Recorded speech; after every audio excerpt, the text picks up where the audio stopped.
There was a time I was like, nothing was coming and I was so frustrated, and I was like, you know what, I'm going to close needlepoint. And my daughter said something to me. She said, Mom, if you close needlepoint, will anyone miss it? And the answer was yes.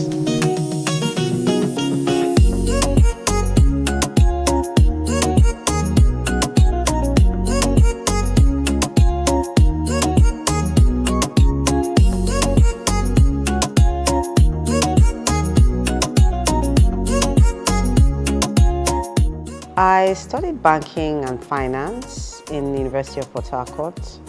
I always wanted to be a banker because I loved the way they dressed. It was either then, back in the day, in the 90s, it was either black, navy blue, brown or gray. I just loved that corporate look. So while I was still a stay-at-home mom, I decided to do something with my hands. And for some odd reason, there was this needlework I had done in primary 4.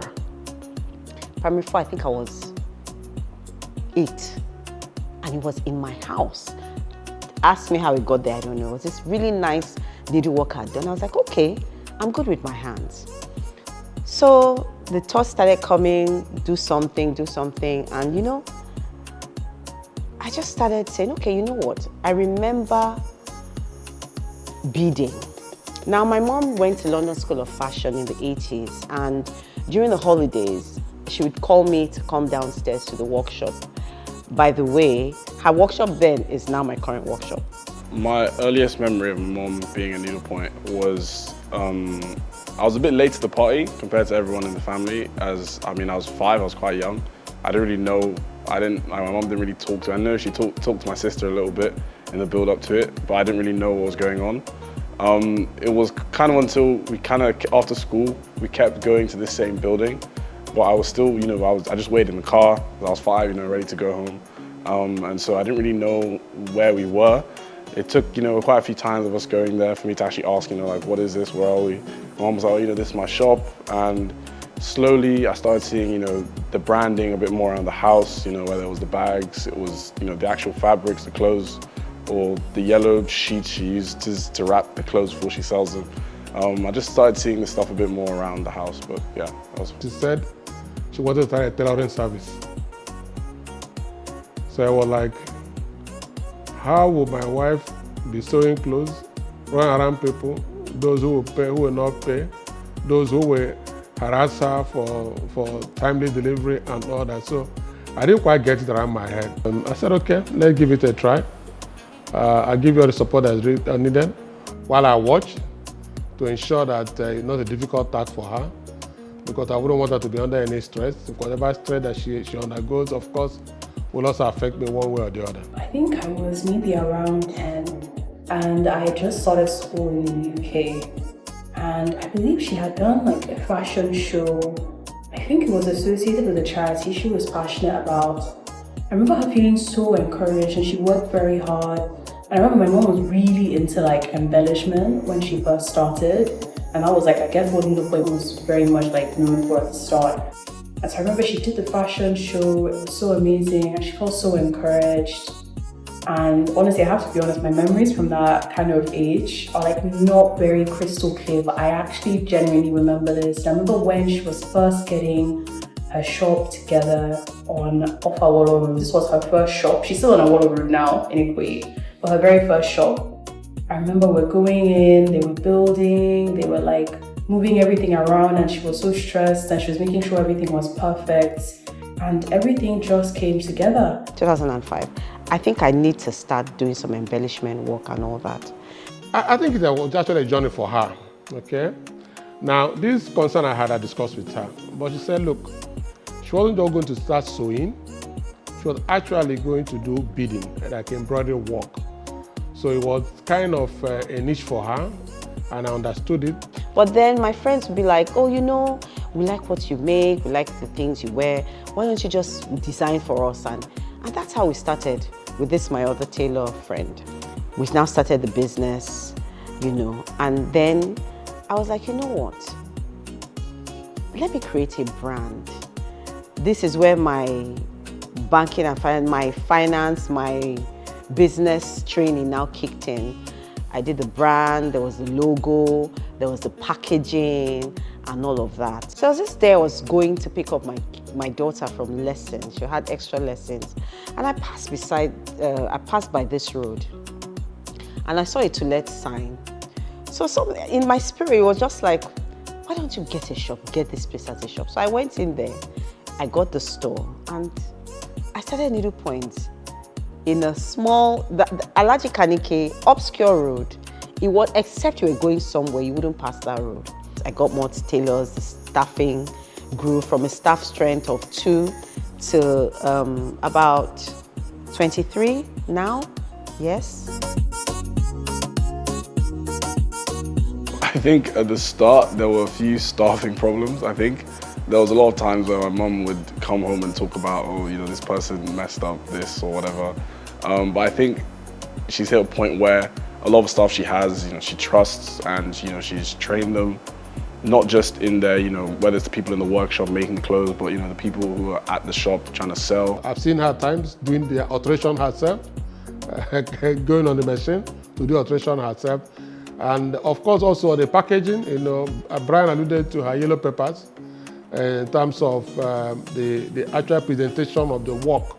You know, she was very particular about the quality of the work, the finish of the work, the presentation, and also meeting her clients' needs and on timely basis. I think the biggest challenge she has, I can see from that, the pressure point for that business actually managing the tellers.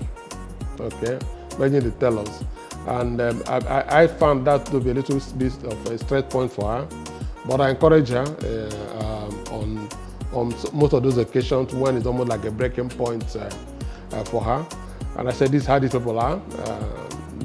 If you go from one teller to the other, you know, you have the same experience, but you have to manage them to deliver on what you expect them to do for you, and you have to be patient with them.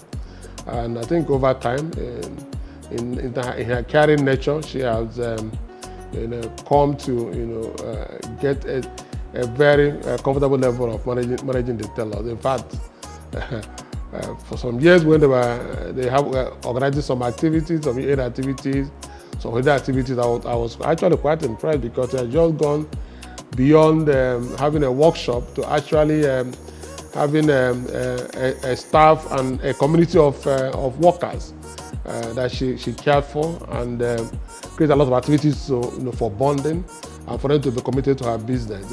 They had instances where some of the tellers had left and actually came back after some time as well. That shows that for me, that she done a very good job in managing her staff and her business, for you to have the kind of exit and then come back to the business as well. So that's the pressure point. But I think over time, you know, that has improved significantly. Challenges, there are challenges same as everywhere in life, but you learn to surmount them, right? With fashion, sourcing of fabrics, the quality of fabrics, attention, I'm a stickler for attention to detail, the finishing, and I think these are things I learned from my mom.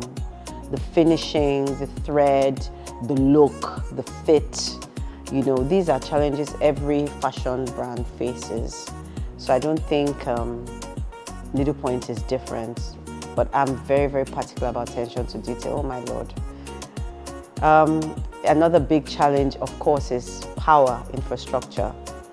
I remember when I got my current store and we finally got connected to Eco District. I danced. In fact, there's a video on Instagram where I danced. We had been spending, because my store before this one, I was there for about 5 years. I've been buying diesel for 5 years.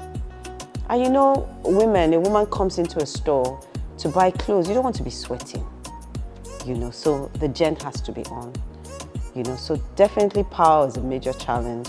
You're buying diesel, how much is diesel now? 1,000, 150, 1,050? So power is a challenge. Power is really a challenge, you know. In terms of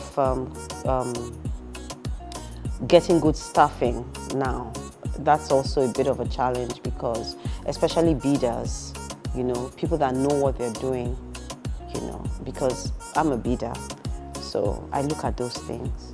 So these are challenges every fashion brand faces. I had 2 stores. We were in the Lekki store and Ikoyi. COVID hit. Between myself and all of them, we had a meeting. We're like, okay, you know what we're going to do? Let's everybody live in the flat and they cook. So we bought food stuff, we bought provisions. Then the bidders, some of the bidders said, okay, they'll cook. And that's what we did. Around COVID time, like when the pandemic happened, I'd say like around that time, obviously there was a lot of uncertainty in the world. I'd say maybe that period, those few years, maybe there was a little bit of uncertainty of what would come, but I'd say, you know, she was persistent, she fought through it, and yeah, and now we're still here, and the brand is most definitely doing well. And then, I think COVID is pretty tough on a lot of, you know, brands and shops. And I think just, you know, having that limited, you know, people going out, so it's kind of obviously a bit harder to sell clothes in store. But I think, you know, during COVID, my mom pushed on the Instagram and kind of it helped build the brand online, which I think in the end was a positive, because, you know, the Instagram is now a lot bigger than it was before that. Working with Needle Point has been quite challenging. When I first came, I made mistakes in placing customer orders and following up on customer. But now I have grown in every aspect. I think if my mom's journey has shown me anything, it's that CEOs of a brand always have to adapt and change. And I think my mom is always trying to, you know, learn how to be a better CEO and how to be a better manager and how to be a better creative director. And you know, she's always doing all these courses and, you know, reading all these books. And I think it's kind of taught me that, you know, as the leader of a group or a brand, that you always have to be looking to evolve, you know, especially as time goes on. I think, well, it's been over 10 years now, and your Needle Point has evolved a lot from where it started. You know, I tell her that she has moved from being Mrs. Onwuka, okay, to Needle Point, and I've also moved from Onwuka to the husband of Needle Point, okay. So I'm quite impressed by the fact that at times I've been recognized as part of the Needle Point. The Needle Point has been a recognition point for me as well. You know, I'm quite impressed with that. In general, I was like, you know what? We go there, let's try. So I engaged an estate agent, and I think within a month, they found me this spot, this place. It wasn't like this. It wasn't like this. A friend of mine did the interiors for me. She did the layout and all of that, and then I got somebody else to come and do the work. In fact, when my landlord came in and saw what we had done to the space, he was like, wow.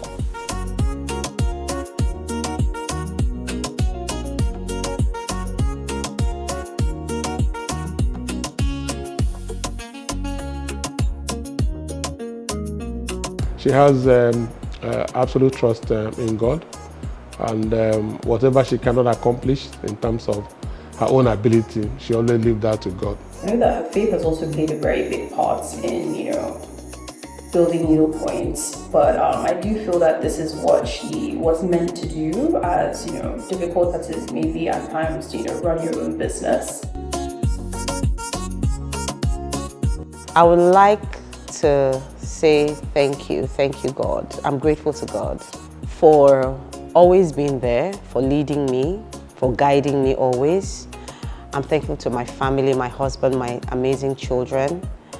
I'm thankful to my siblings, my mom, for instilling in me that excellence in my detailing, you know, of what Needle Point is today.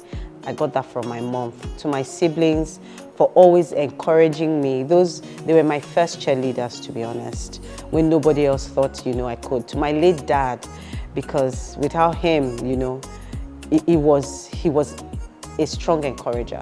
God rest his soul.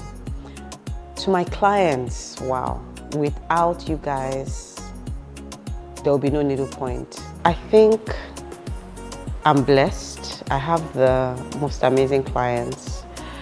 And I strongly believe, I don't care what anybody tells me, God leads people to me. I don't care what anybody says.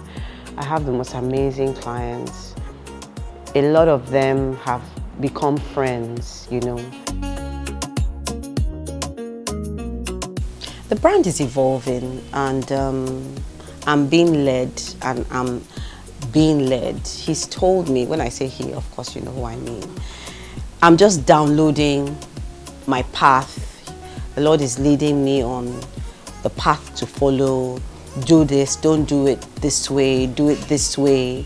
You know, even little things as basic as my accounting, you know. He's telling me how to do things, and I'm listening, and I'm listening. I'm evolving, the brand is evolving, and so there's going to be growth, definitely growth with us, because Needlepoint is and has always been a spirit-led brand. There's purpose for Needlepoint in the space. We are different from everybody else in the sense that, I mean, I know there are a lot of fashion entrepreneurs who are spirit-led, but the Lord always leads people in the particular direction for them, you know. So I'm in one of those spaces where the Lord has told me clearly, this is my path for the brand. We're evolving and things are just unfolding, and I'm just listening and gleaning and just, you know, tuning into where and how I'm being led. There's a lot to come. Needlepoint will continue to grow. You know, when the Lord is in something, it can not but prosper. My faith is very, very crucial to my brand. Every day, He's told me how to pray for things. And concerning Needlepoint, I really don't worry a lot.